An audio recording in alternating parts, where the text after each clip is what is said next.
Ya, halo teman-teman. Bertemu dengan saya Leonardo. Kali ini kita akan membahas tentang perbedaan antara QWEBI dan EYD. Sebelumnya, kalian tahu nggak sih apa itu QWEBI dan EYD?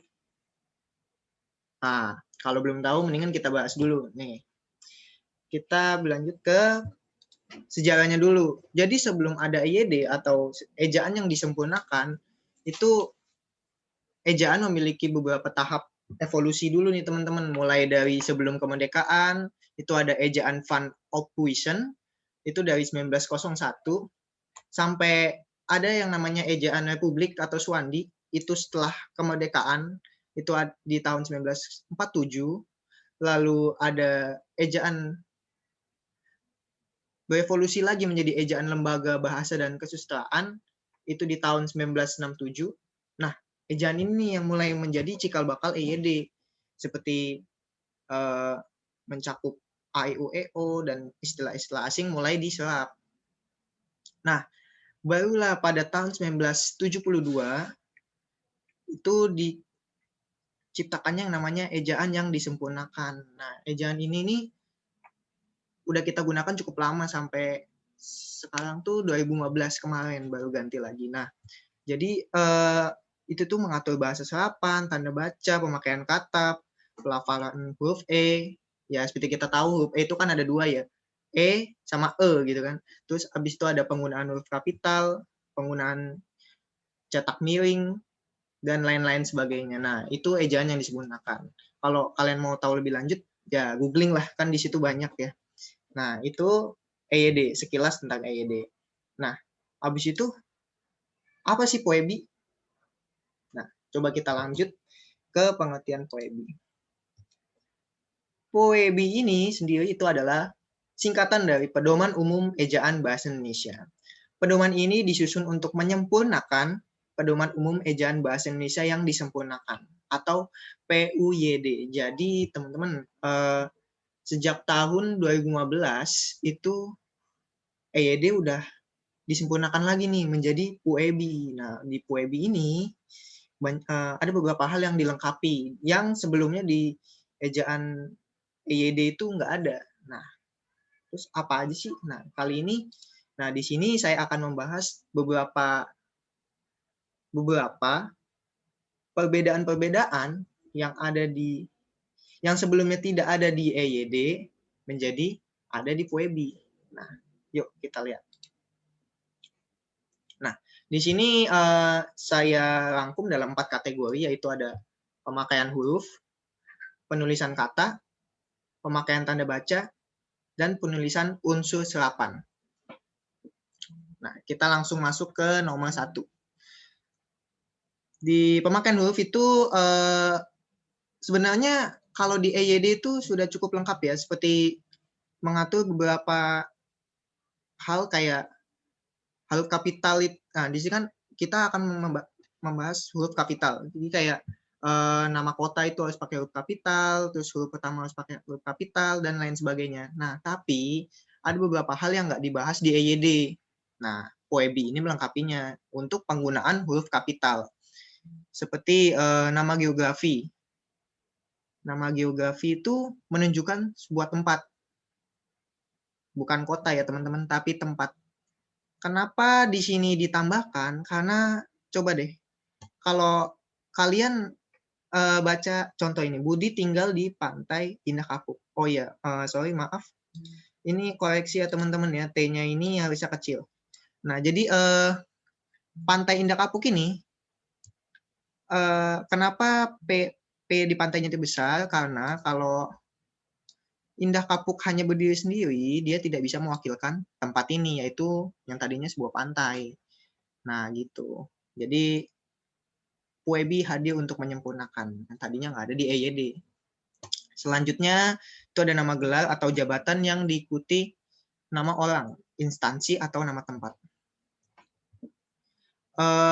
Tahu kan teman-teman jabatan atau julukan? Ya, semua orang hebat atau yang viral-viral tuh biasanya dapat. Nah, di sini saya ambil contoh. Senin lalu, sang dewa kipas belum mampu mengalahkan salah satu atlet profesional catur Indonesia. Jadi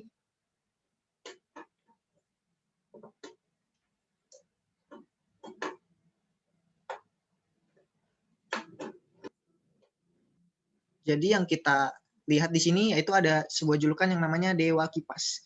Dewa Kipas ini julukan untuk seseorang yang sempat viral kemarin di dunia percaturan. Nah, kalau menyebutkan nama jabatan di gelar ini harus huruf besar, teman-teman. Harus huruf kapital. Nah, di EYD ini belum dijelasin. Tapi kalau di POEBI sudah ada penjelasannya di buku POEBI tersebut. Nah, berikutnya ada huruf pertama, nama bangsa, suku bangsa, dan bahasa. Jadi, kita baca juga. Mandau berasal dari suku Dayak.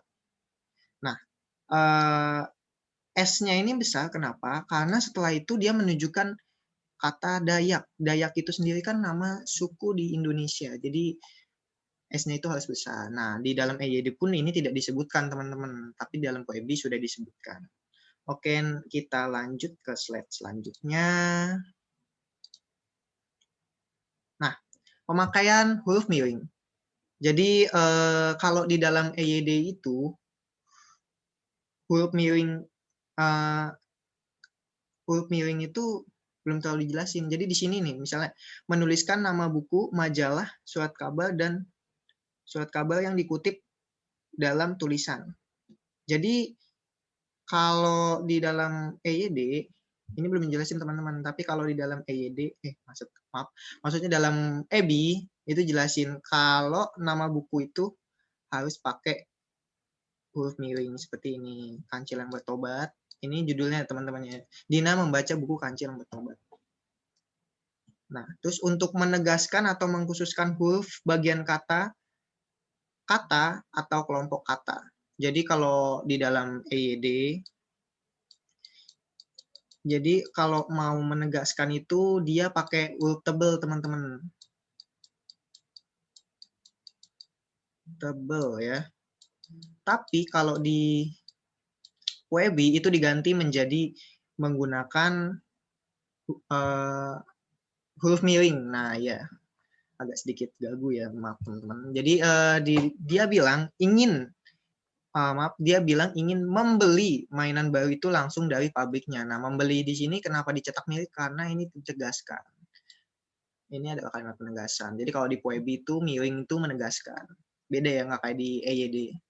Lalu ada selanjutnya menuliskan kata ilmiah atau ungkapan asing yang belum disesuaikan ejaannya.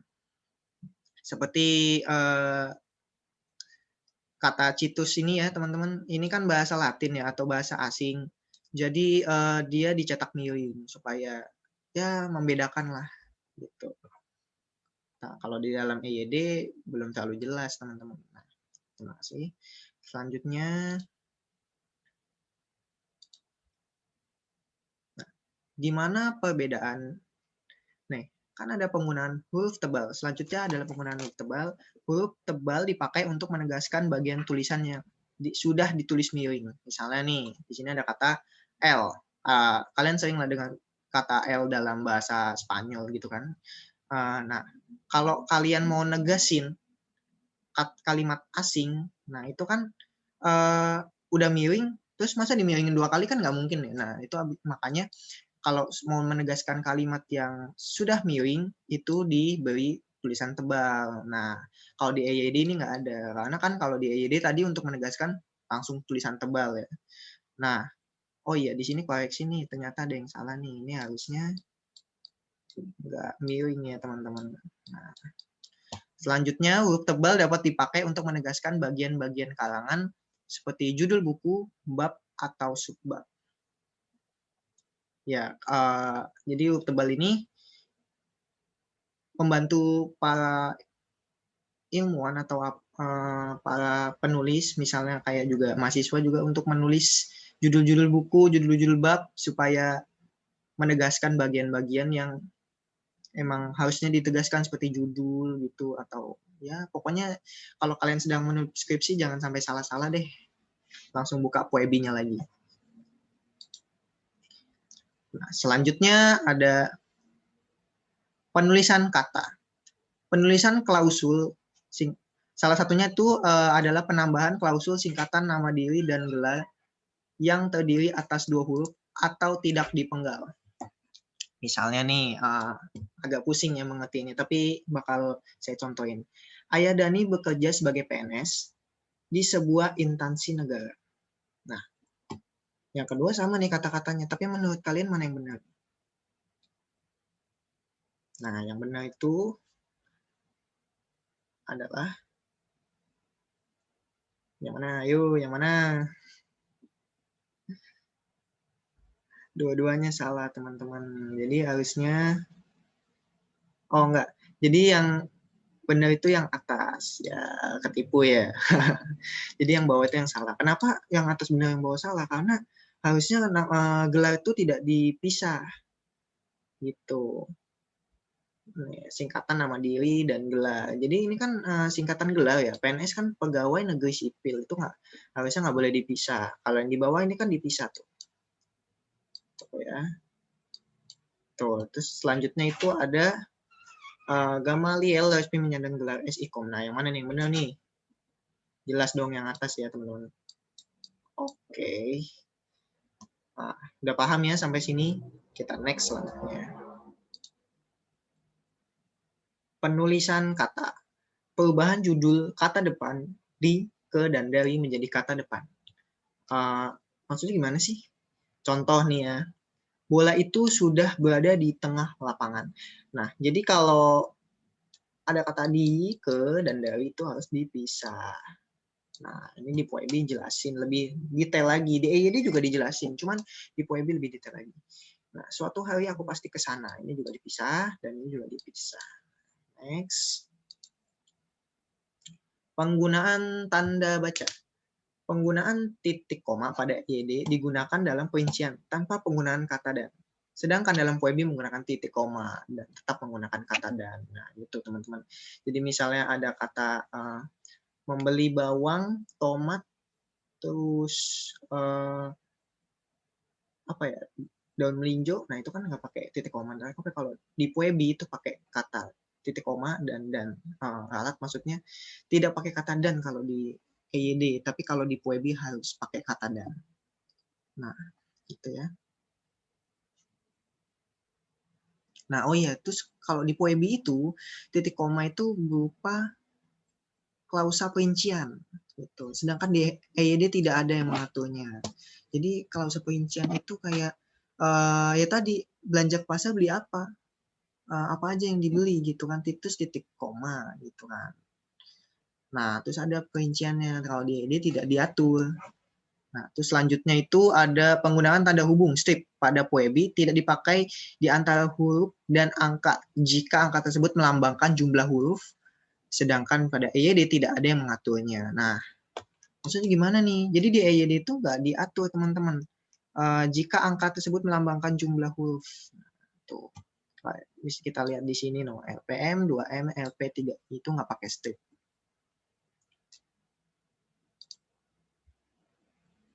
Nah, ini ada perbedaan ketiga, yaitu penggunaan tanda kurung dalam keempat ya. Penggunaan tanda kurung dalam perincian pada EYD hanya digunakan pada perincian ke kanan atau dalam paragraf. Tidak dalam perincian ke bawah. Sedangkan pada POEB tidak ada hal yang mengaturnya. Nah, jadi ada hal yang dihilangin di POEB. Jadi nggak cuma nambahin, tapi ada yang dihilangin juga. Oke. Next. Penulisan unsur serapan. Kalau di unsur serapan ini nggak banyak ya teman-teman yang beda dari POEB dan EYD, tapi adalah satu, yaitu penambahan dan pendetailan banyak unsur serapan bahasa Arab. Misalnya huruf I bahasa Arab. Ya, di bahasa ini bagian sini ini panjang banget teman-teman. Kalian bisa langsung lihat aja di POEB-nya langsung. Nanti link download-nya bakal saya sertain di bawah di deskripsi. Oke. Selanjutnya, ada bonus chapter nih. Kita main tebak-tebakan kok. Tulisannya ikut gelap ya. Apa ya? Oke. Pertama kita akan nilai yang ini. Sorry. Jadi mana yang benar, di sekolah pakai jarak atau enggak? Ayo, yang ini ya, yang pertama yang benar. Teng-tong. Gerak begini. Terus selanjutnya itu mana nih yang benar, kerjasama atau kerjasama? Ya, yang bawah ya. Yang pertama. Kenapa yang pertama benar? Karena dua-duanya ini kata dasar yang bisa berdiri sendiri, jadi boleh dipisah. Kecuali yang nggak bisa berdiri sendiri, jadi nggak boleh dipisah tuh. Kayak Idul Fitri, terus mahasiswa itu kan nggak boleh berdiri sendiri kata-katanya. Maha sama siswa dipisah kan nggak bisa. Nah, berikutnya nih, terakhir nih. Yang mana nih yang benar nih? Coba kalian lihat bedanya di mana. Kelihatan ya. Jadi yang benar itu yang nggak pakai titik. Nah, yang kedua. Oke. Selanjutnya, nah, kalian baca baik-baik. Coba mana yang benar. Coba lihat mana bedanya itu di mana gitu. Terlalu ke kanan banget ya. Mungkin bisa kita jeda. Oh, nggak bisa dijeda. Nah, apa ya?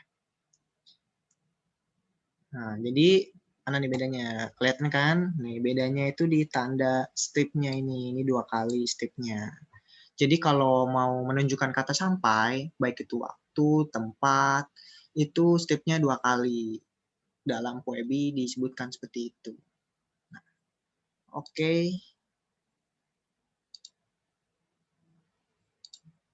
Iya.